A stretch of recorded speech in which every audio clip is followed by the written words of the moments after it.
Speaker, ready to get inside the chambers. The mess ahead of the Speaker, that is the Speaker of the Senate, Honorable Amason Jeffa Kingi, making his way into the chambers to preside over this afternoon's sitting. Allow me to hand you over to this live broadcast brought to you by PBU in partnership with KBC. Good afternoon. Na tuombe. Mwenyezi Mungu, twakusihi ututazame kwa neema nyingi na baraka, sisi watumishi wako ambao umeridhika kutuita kwa nyadhifa za uongozi katika jamhuri hii yetu. Twakuomba utujalie tuyatende na kufikiria mambo yote atakayofikishwa mbele yetu kwa njia ya haki na uaminifu, ili kustawisha amani, ufanisi na heri ya nchi yetu na wale ambao haja zao umezikabidhi mikononi mwetu. Amen.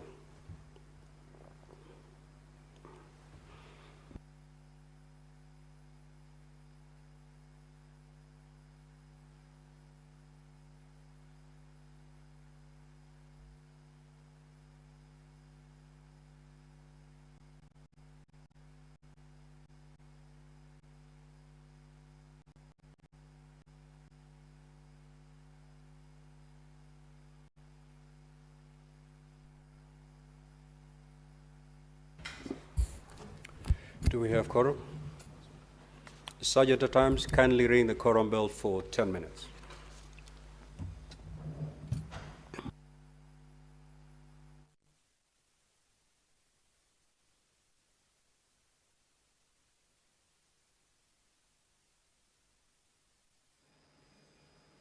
Well, clearly from the screen, the House does not yet have a substantive number of senators inside. So that quorum bell, of course, sends a message to the senators who may be within the precincts of Parliament, but yet to make their way into the chambers, that their presence is highly required inside the chambers for the business to be able to commence its business. This is as provided for in the House Standing Order 39 and 40, that at least 15 senators. The count of the senators after the prayer was said, the quorum had not been raised, hence that particular quorum bell for the senators to just hasten their steps and get to the chambers to allow the House attain that highly required quorum to enable it commence the business that is lined up for consideration this afternoon. So as the bell is on, we shall be expecting to see more members making their way into the chambers, and once that quorum is attained or raised, then I will be, without any further delay, hand you over back to the proceedings of the House this afternoon. As we wait for the senators to get to the chambers, we shall continue to take a look at the business that is lined up for consideration. Members will be seeking statements from various standing committee. This is as provided for under Standing Order 53, Paragraph 1.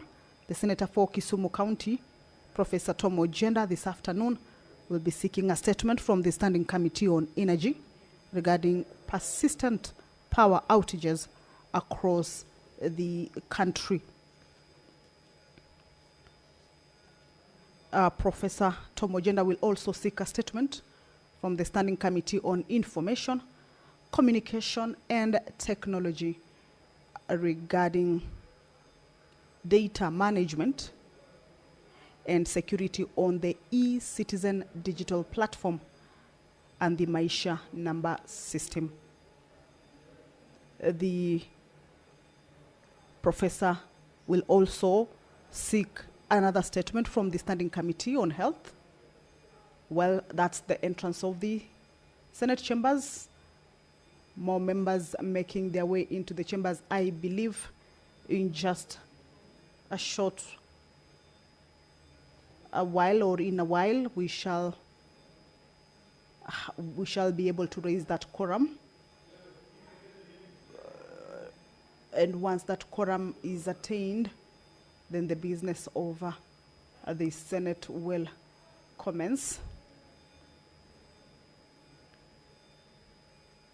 The majority leader has just walked in. Also, Senator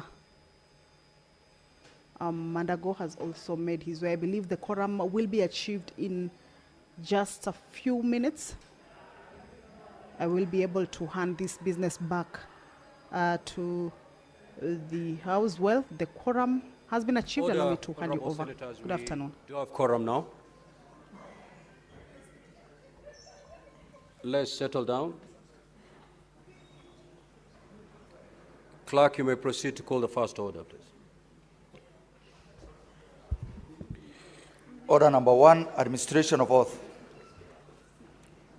Order number 2, communication from the chair.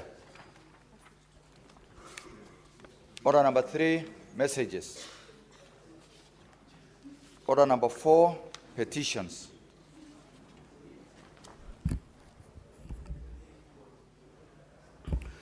Honorable Senators, pursuant to Standing Order 232(1)B, I hereby present a petition that has been presented and submitted through the clerk of the by the vital lifeline for thousands of residents in Lower Nyakach and neighboring areas.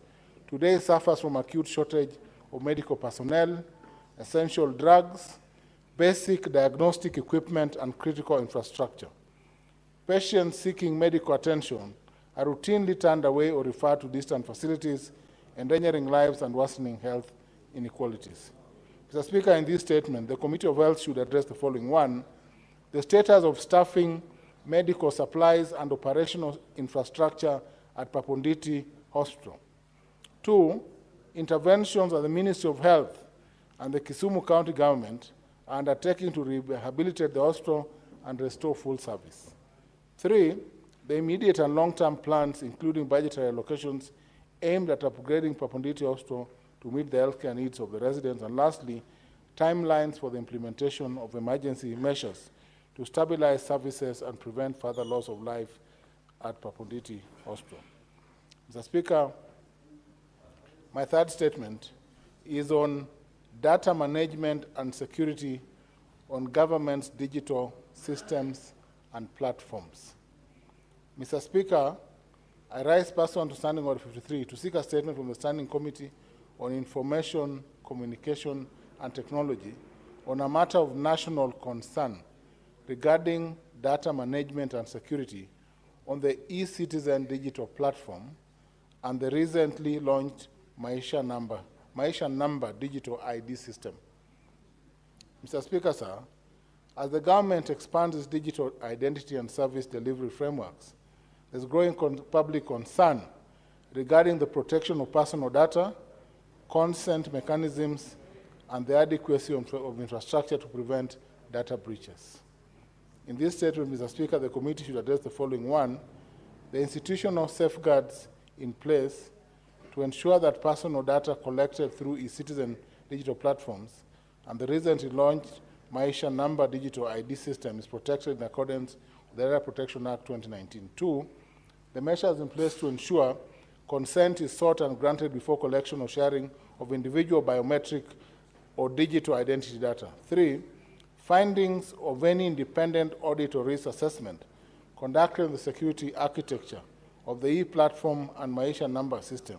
4, the role of private contractors or third parties in the design and management of the e-Citizen platform and Maisha Number system, including the extent of the access to citizen data. And lastly, mechanisms for redress and accountability in the event of data misuse, breaches, and identity theft. Mr. Speaker, my last statement is on the persistent power outages across the country. Mr. Speaker, I rise pursuant to Standing Order 53 to seek a statement from the Standing Committee of Energy, chaired by Senator Buru, on a matter of national concern, namely the persistent power outages that occur across the country during the rainy season, and we have them here, and the continued failure by Kenya Power and Lighting Company, KPLC, to develop and implement resilient, weatherproof energy infrastructure. Mr. Speaker, sir, seasonal rains routinely trigger nationwide blackouts lasting hours or even days, exposing critical failures in the Kenya power infrastructure. These outages endanger lives, especially in rural hospitals, lacking reliable backup, and result in substantial economic damage to households, small and micro enterprises, educational institutions, and industries. Far from being isolated incidents, Mr. Speaker, the frequent blackouts highlight systemic grid weaknesses, and more troubling, KPLC's chronic lack of preparedness for a predictable annual event. In the statement, Mr. Speaker, the committee should address the following. One, the root causes of Kenya Power's continued nationwide failure to maintain stable electricity during rainy season and provide a region-by-region analysis of the most affected areas. Two, the level of preparedness by KPLC to manage power distribution during predictable rainy seasons, including existing preventive strategies, infrastructure audits, and disaster response protocols. Three, the human cost of power outages, particularly in hospitals and public health institutions, by assessing fatalities, patient harm, and the adequacy of emergency backup systems. Four, establish whether KPLC has developed or intends to implement any long-term weather-resilient infrastructure or modernization initiatives, including clear timelines for execution in high-risk zones. Lastly, Mr. Speaker, policy measures, including the creation of a compensation framework for consumers who incur economic loss or damage due to preventable service disruptions. Thank you, Mr. Speaker. Statement pursuant to Standing Order 56-1. The Chairperson, Standing Committee on Trade.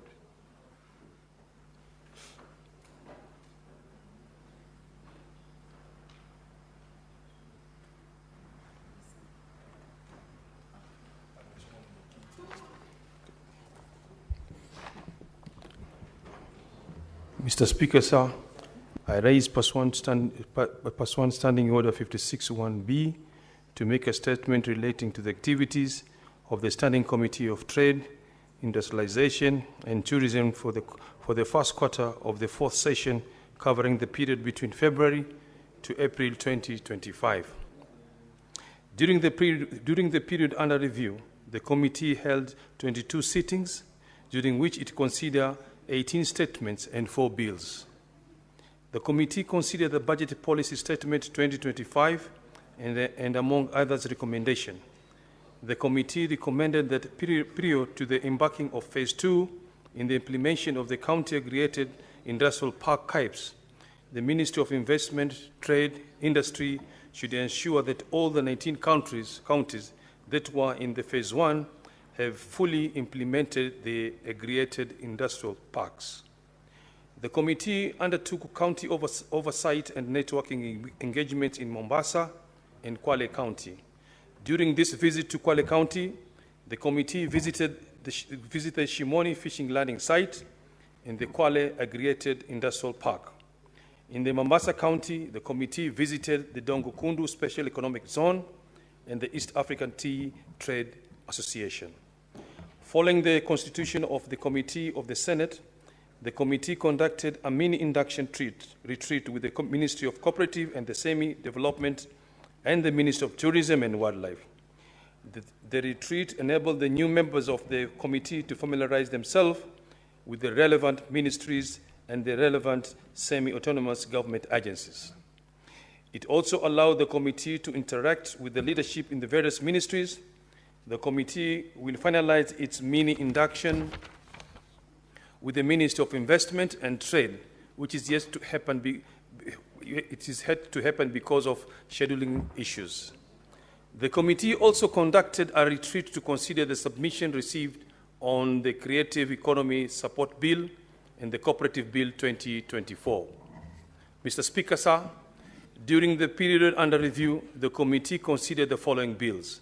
Number 1A, the Creative Economy Support Bill 2024, Senate Bill number 30 of 2024, the Startup Bill 2022, Senate Bill number 14 of 2022, the Cooperative Bill 2024, National Assembly Bill 7 of 2024, and the Business Laws Amendments Bill 2024, the Senate Bill of 54 of 2024. The committee reviewed the amendments made by the National Assembly on the Startup Bill 2022, Senate Bill number 14 of 2022, with the mover of the bill. The committee is currently in the process of tabling it its report. The Creative Economy Support Bill 2024, the Senate Bill 30 of 2024, seek to streamline and monitorize the creative space of the creative in Kenya. The committee consider the submission received following public participation and is currently awaiting to table its report. The Cooperative Bill 2024, the National Assembly Bill 7 of 2024, is a bill that seeks to revamp the cooperative in lines with the current times, with the challenges that have been experienced with the SACCO lately. This bill is timely. The committee has considered the submission received following the public participation and is currently in the process to table the report. The Business Law Amendments Bill 2024, the Senate Bill 54 of 2024, is an omnibus bill that will amend various laws. The committee will consider submission made by the public during the public participation and thereafter table its report on the bill. Mr. Speaker, sir, the committee held a consultative meeting with the Cabinet Secretary, Ministry of Investment, Trade and Industry on the pending legislative business. The Cabinet Secretary committed to the full implementation of the County Aggregated Industrial Park in Phase 1. Mr. Speaker, sir, during the consideration of the statement, the committee observed that there was an increase in the number of statements pending before it that required the attention of the relevant Cabinet Secretaries and Governors in person. The committee has therefore scheduled to invite the substantive Cabinet Secretaries and the Governors to appear in the committee on the status of the pending statement relating to the specific mandated. The committee will prioritize the finalization of this pending statement and other legislative business.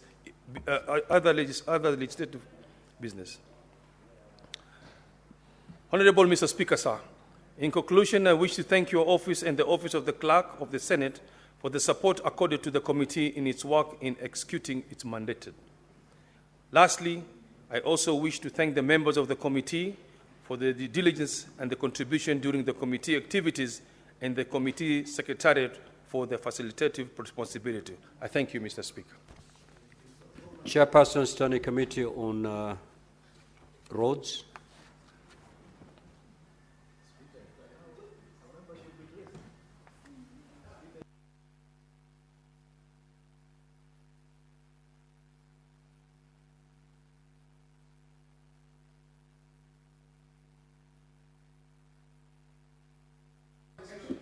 Do we have a member from that committee to represent? Okay, so then we move to the Chairperson Standing Committee on. Well, that matter has already been deferred to a later date. Chairperson Select Committee on County Public Accounts.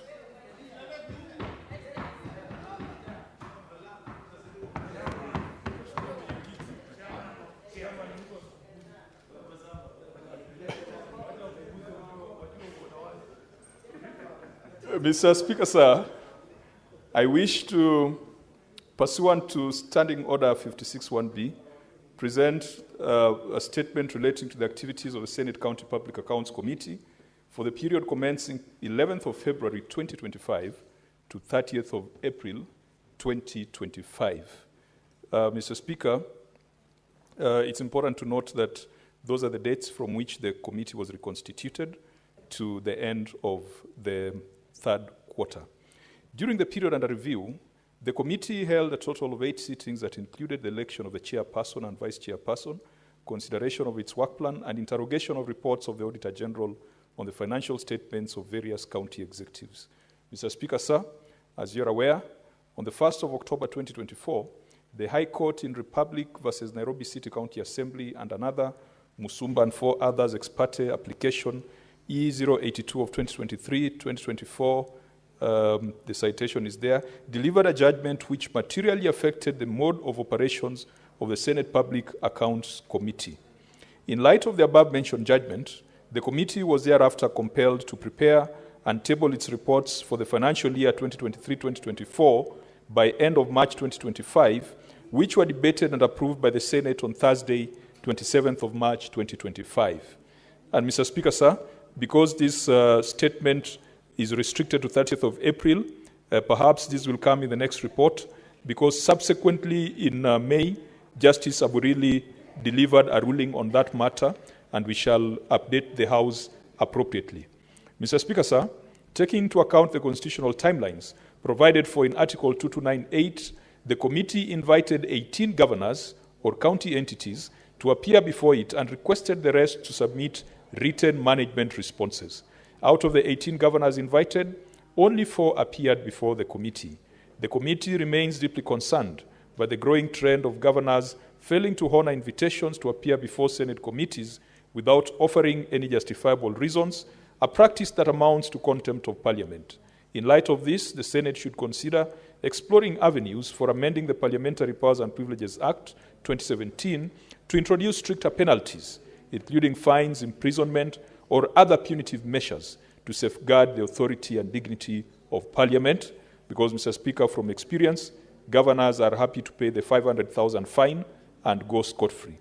Further, the committee requested the clerks of the 47 county assemblies to submit written management responses. The committee resolved to adopt the Auditor General's reports for 45 county assemblies as submitted by the Auditor General.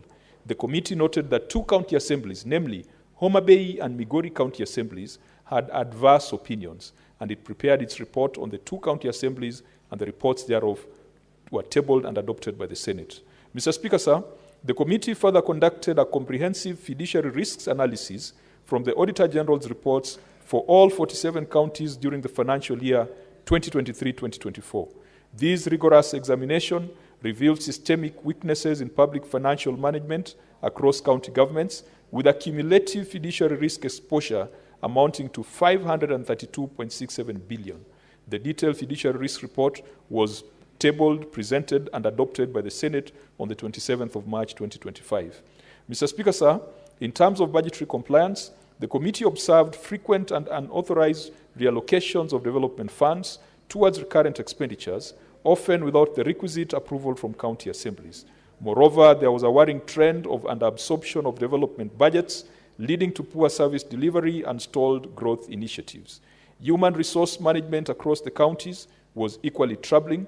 Counties were found to engage in rampant irregular recruitment, resulting in the proliferation of ghost workers, casual employees hired beyond statutory limits, and improper remuneration practices, including the overpayment of allowances. Further, the wage bill crisis persisted unabated, with only 11 counties adhering to the 35% wage bill ceiling as prescribed by law. Alarmingly, 16 counties were found to be spending over 50% of their. Also noted with concern the matter of pending bills, with counties accumulating debts totaling to 181 billion, and 179 billion of that is owed by county executives and 2 billion by county assemblies. Mr. Speaker, it should concern this House if county assemblies, which generally do not do a lot of development, could still owe 2 billion to service providers. Other troubling practices identified by the committee included the processing of payments outside the IFMIS platform, irregular interest management characterized by multiple unrecovered advances, unauthorized funding of the Council of Governors, and the prevalence of incomplete and unutilized projects. In conclusions, these findings paint a deeply concerning picture of financial governance at the county level, revealing systemic weaknesses in public financial management systems and highlighting potential instances of gross financial malfeasance.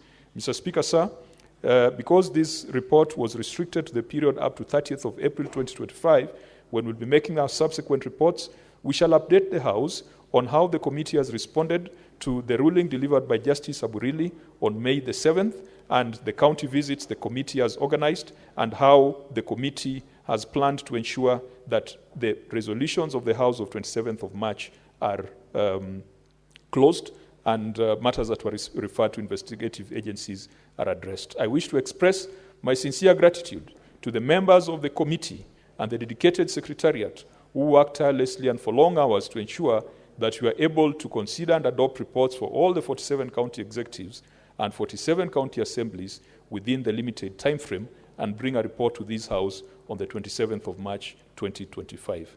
Thank you, Mr. Speaker. Senator Wakili Sigei.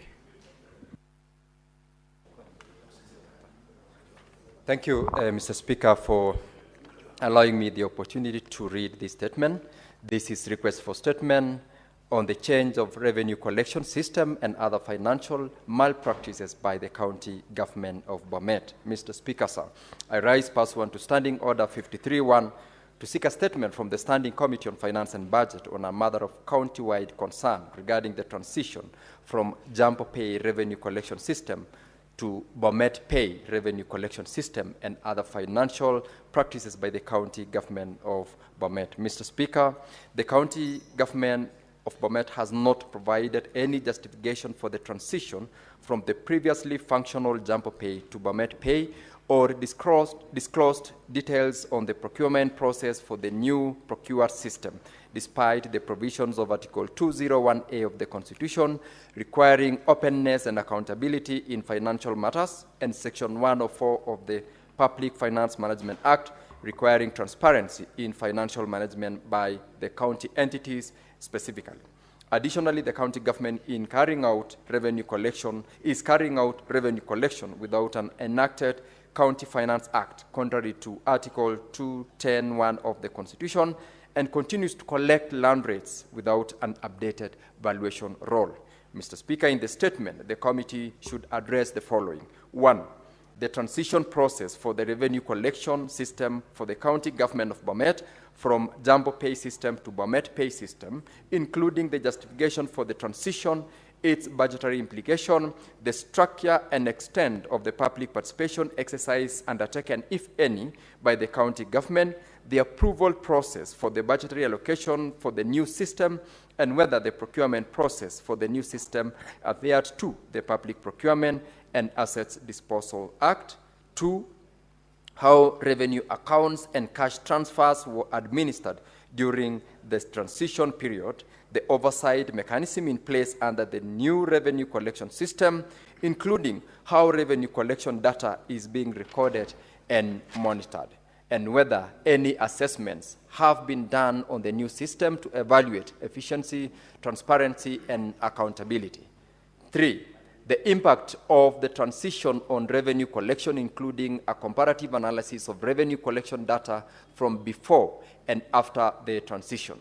4, the legal framework governing the county government's revenue collection in the absence of County Finance Act, as well as the methodology applied for land rates collection in the absence of an updated valuation roll. Lastly, 5, Mr. Speaker, evidence of the public participation, if any, undertaken by the county government on proposed county finance laws in the financial year 2022-2023, financial year 2023-2024, and financial year 2024-2025. I thank you, Mr. Speaker. Now, honorable senators, we're supposed to go for comments. However, I'm informed these are a motion that is supposed to address a crisis in Nyamira County, and I believe we need to give it priority. We have two groups, each purporting to be the legitimate county assembly of Nyamira, and each is busy churning bills and laws, not knowing which one is the right house to guide Nyamira County. That is indeed a crisis, and as a house, we need to give direction on how things can be put in order in Nyamira County. And therefore, I will, pursuant to Standing Order 45-2, rearrange today's order paper.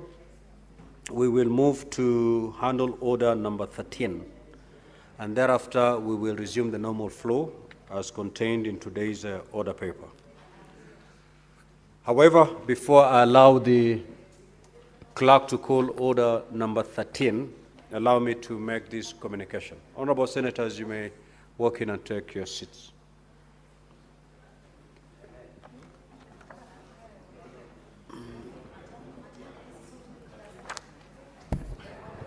Now, honorable senators, I would like to acknowledge the presence in the public gallery this afternoon. Order, honorable senators. Senator Nyutu and the majority leader. You should guide your members well. I would like to acknowledge the presence in the public gallery this afternoon of visiting teachers and students from St. Francis Girls Mangu High School in Kiambu County. The delegation comprises 2 teachers and 51 students who are in the Senate for a one-day academic exposition. Now, honorable senators, in our usual tradition of receiving and welcoming guests to Parliament, I extend a warm welcome to them, and on behalf of the Senate and on my own behalf, wish them a fruitful visit. I will call upon the Senator for Kiambu County to extend a word of welcome and 1 minute. Proceed, Senator Karungo.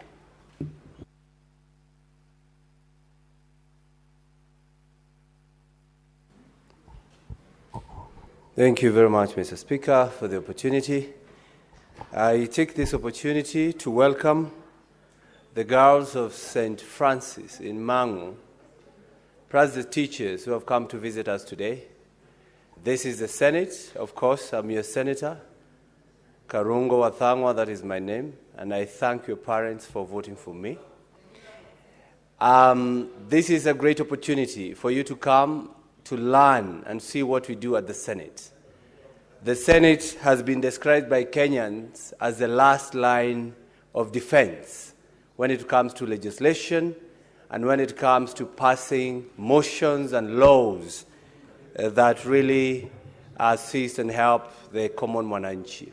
As you learn, feel free to interact with the senators. They're very friendly. And also know our roles are majorly 3. That is representation, that is oversight, and of course, making laws. Once again, karibuni sana. Thank you very much, Mr. Speaker. Clerk, call order number 13.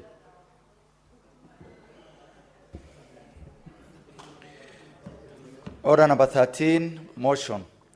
Progress report of the Standing Committee on Devolution and Intergovernmental Relations on the operational and leadership crisis affecting the County Assembly of Nyamira. The Chairperson, Standing Committee on Devolution.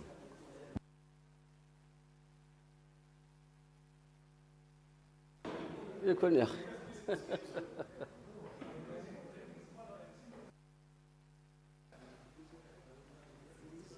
me the order paper.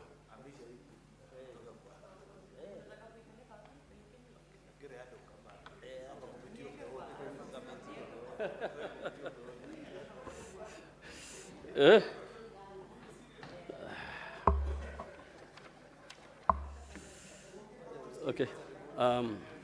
Honorable Speaker, I beg to move the report of the Standing Committee on Devolution and Intergovernmental Relations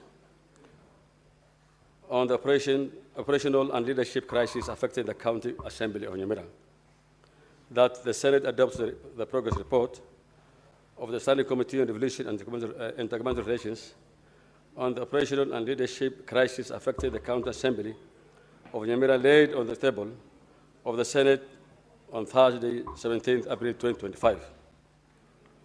Honorable Speaker, the Senate Standing Committee on Devolution and Intergovernmental Relations reported that long-time standing dispute of the County Assembly of Nyamira that allegedly split the Assembly into 2 functions. The committee has further concerned that the dispute was affecting the smooth functioning of the County Assembly and effective service delivery in the county.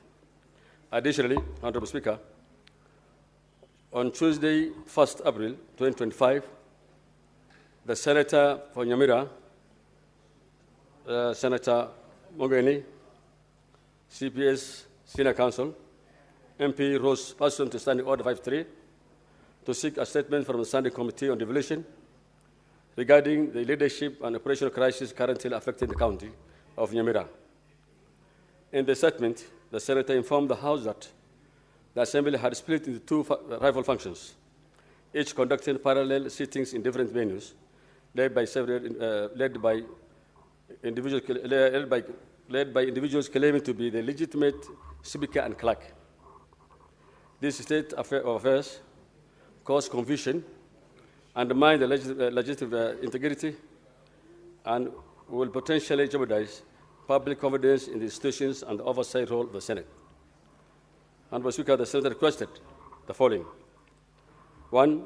The officially designated and gazetted locations of the County Assembly of Nyamira and whether sitting held outside the location were duly approved, tabling evidence. 2. The status and legal standing of business transacted by the two functions, including the adoption of the supplementary budget and other legislative issues made during the standoff. 3. The process through which the two speakers and clerks were appointed and whether due process and relevant standing orders were followed in the installation. 4.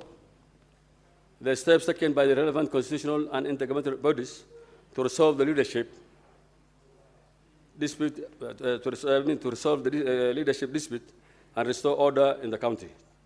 The Senator further recommended that the committee initiates and leads a reconciliation and mediation process to return the Assembly into institutional normalcy and safeguard the rule of law and protect the interests of the residents of Nyamira. Honorable Speaker, the Committee of Devolution considered the matter and invited both functions to a meeting of the committee on 8th of April 2025 to address the committee on the dispute. The individuals were Hon Thaddeus Nyamboro and Hon Enoch Okwero, both claiming to be the legitimate speaker, and Duke Onyare and Sylvanus Ndemo, both claiming to be the legitimate clerk.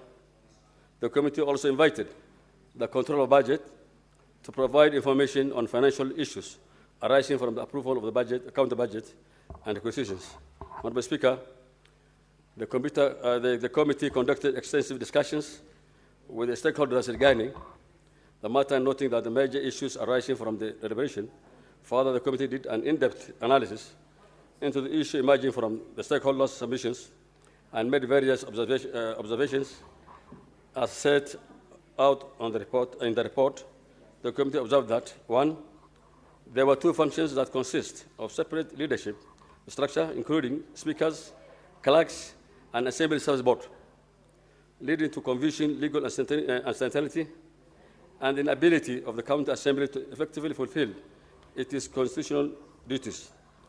The two warring functions have an intense dispute that have culminated in numerous cases being filed before various courts, which have further complicated the situation in the Assembly.